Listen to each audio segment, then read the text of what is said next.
So what is this Docker? When you hear the word Docker, you can think of the company name is also Docker and the technology name is also Docker.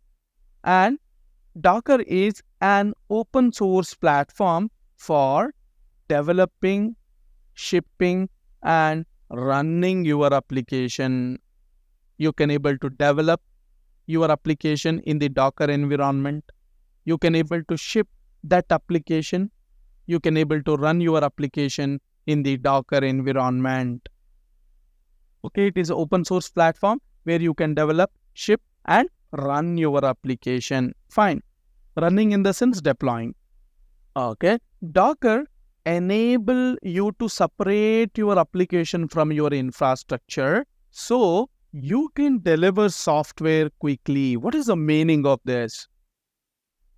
Now, anybody have maybe came across the problem like, hey, my code is working in my laptop and that code is not working in prod server.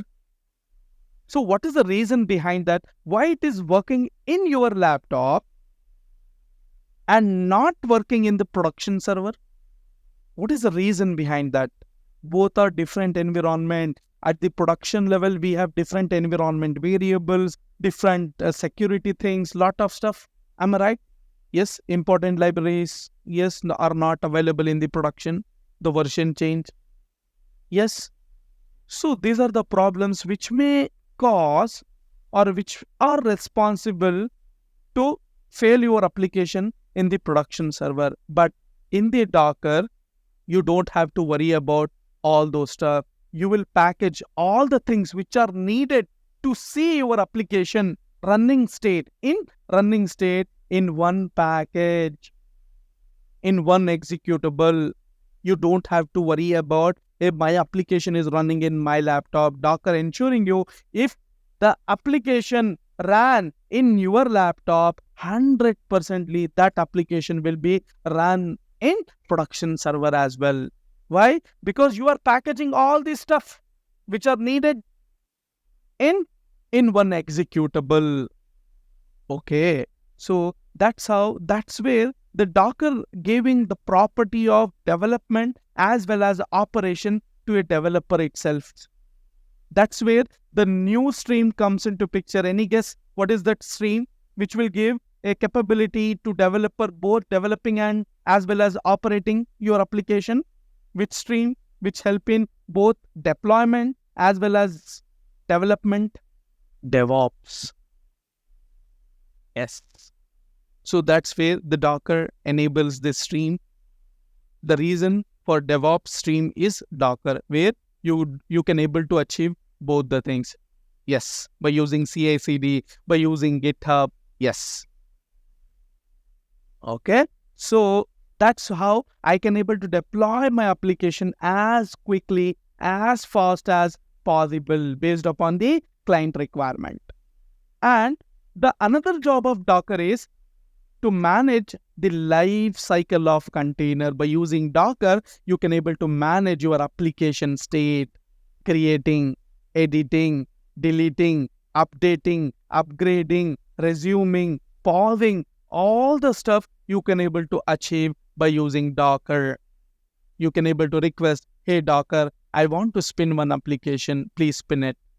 I want to update this information. I want to copy some of the file inside my application. Then you need to take a help from the Docker. Hey, there is a Docker, there is a file on my host, the configuration file, the environment variable file. Please copy that file inside my application code, inside my container. The Docker manages the life cycle of container as well.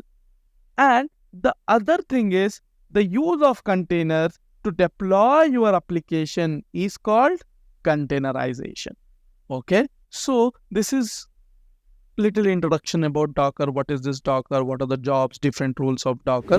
Hey, thank you so much for staying with us till the end of the video. I have something special to share. If you loved our content today, then you are absolutely going to adore what's coming next. We have a free class, and the best part is it's available for everyone. This class goes in depth into the topics we touched on today. offering you detailed insights, comprehensive explanation, and some exclusive content that wasn't covered in this video.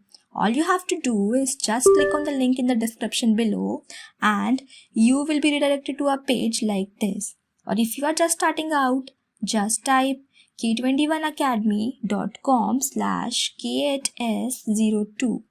Now, all the information inside the video that we will be covering is listed here like this. Now, for registering for the class, all you have to do is just select an event date, enter your name, enter your email ID, enter your phone number, and then click on Yes, Save My Seat.